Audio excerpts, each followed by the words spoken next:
आज हम पढ़ेंगे सेलों का समांतर क्रम किस तरह से होता है और समांतर क्रम रखने पर धारा कितनी प्राप्त होती है।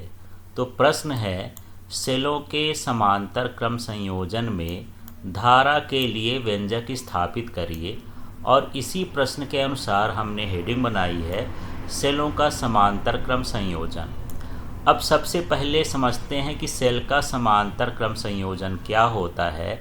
जैसे मान के चलिए कि मेरे पास इस तरह के 3 सेल हैं, या अधिक सेल भी ले सकते हैं, लेकिन अभी हम 3 सेल ले लेते हैं।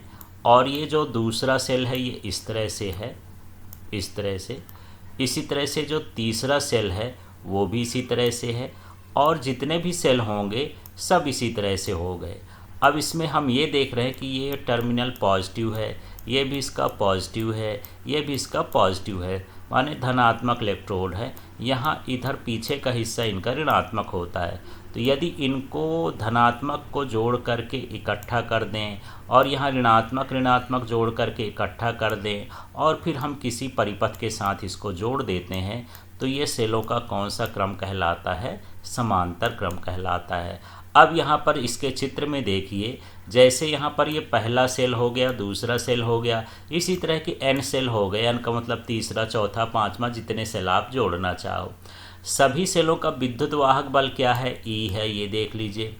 जितने भी सेल हैं उनका आंतरिक प्रतिरोध कितना है? R है।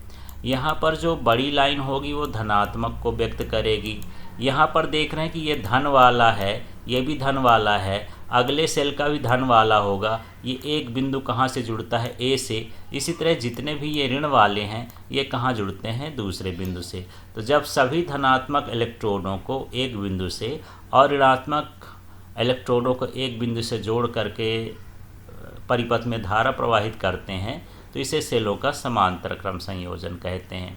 अब यहाँ पर ये बाह्य परिपथ है, बाह्य परिपथ का ये क्या कहलाया? प्रतिरोध कहला गया। इसमें ये धारा की दिशा है, धारा की दिशा हमेशा धन से कहाँ की ओर होती है? ऋण की ओर होती है। अब जो ये चित्र बना है, इस चित्र के बारे में हमको लिखना है। चित्रानुसार n सेल, यहाँ पर ये लिखा है n सेल हैं, और ये किस क्रम में जोड़े गए हैं? समांतर क्रम में जोड़े गए हैं, जिनका आंतरिक प्रतिरोध कैपिटल ये स्मॉल r है और विद्युत वाहक बल कैपिटल E है और बाह्य प्रतिरोध कैपिटल R है। तो इस तरह से यहाँ पर ये आंतरिक प्रतिरोध है स्मॉल r और ये वाला हो गया बाह्य प्रतिरोध, और जो E लिखा है विद्युत वाहक बल कहला गया। अब यहाँ पर सेलों का कुल विद्युत वाहक बल की बात करते हैं।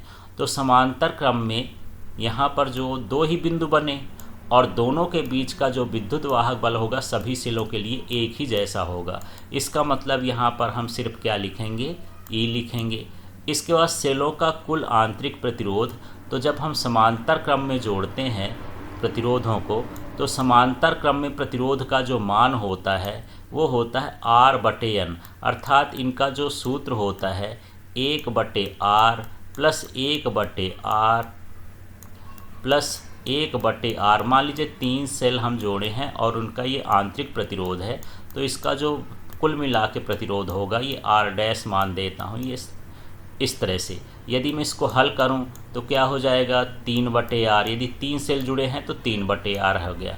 n सेल जुड़े हैं तो क्या हो जाएगा? ये n/R हो जाएगा। अब हम क्या करेंगे? ये 1/R' का मान है, इसको उल्टा लिखेंगे, अर्थात R' को जब ऊपर लिखेंगे तो यहाँ भी उल्टा हो जाएगा। ये n/R है तो क्या हो जाएगा? R/N। तो इस तरह से यहाँ पर R/N जो है सेलों का कुल आंतरिक प्रतिरोध होता है समांतर क्रम में। इसके बाद हम परिपथ का कुल प्रतिरोध निकालते हैं। तो ये R/N आंतरिक प्रतिरोध है, कैपिटल R बाह्य प्रतिरोध है, दोनों को जोड़ देंगे तो परिपथ का प्रतिरोध निकल जाएगा। ये परिपथ का प्रतिरोध है, ये आंतरिक प्रतिरोध है, ये ध्यान रखना है। अब हम इसमें प्रवाहित धारा का मान निकालना चाहते हैं, तो जो सूत्र होता है वो होता है कुल विद्युत वाहक बल बटे होता है कुल प्रतिरोध। तो यहाँ विद्युत वाहक बल कितना है यार? E है, ये कुल विद्युत वाहक बल, तो इसके स्थान पर हम क्या लिख दिए? E लिख दिए हैं। इसी तरह से कुल प्रतिरोध नीचे लिखा हुआ है, तो ये कुल प्रतिरोध का मान है, तो ये कुल प्रतिरोध यहाँ आ गया सूत्र के अनुसार। अब अगले स्टेप में हम क्या देख रहे हैं? इस n को हमको हटाना है।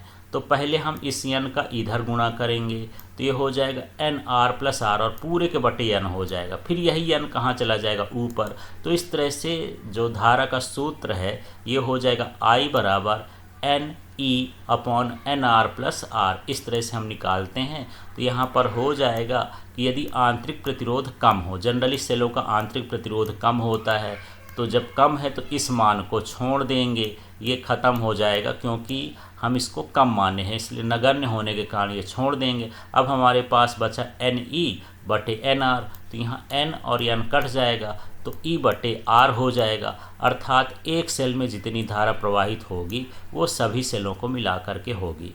यह संयोजन लाभप्रद नहीं होता है। यदि हम 10 सेलों को जोड़ते हैं तब भी जो धारा होती है एक सेल के बराबर ही धारा प्राप्त होती है। और इसी तरह से यदि हम विद्युत वाहक बल की बात करें तो विद्युत वाहक बल यदि एक सेल का 1.5 वोल्ट है और हम उसे जोड़ दिए हैं समांतर क्रम में 10 सेलों का, तो भी विद्युत वाहक बल सभी का मिलाकर कितना होगा, 1.5 वोल्ट ही होगा। ना तो विद्युत वाहक बल में वृद्धि होती है और ना ही प्रवाहित धारा में वृद्धि होती है। इस तरह यह संयोजन अधिक लाभप्रद नहीं होता है।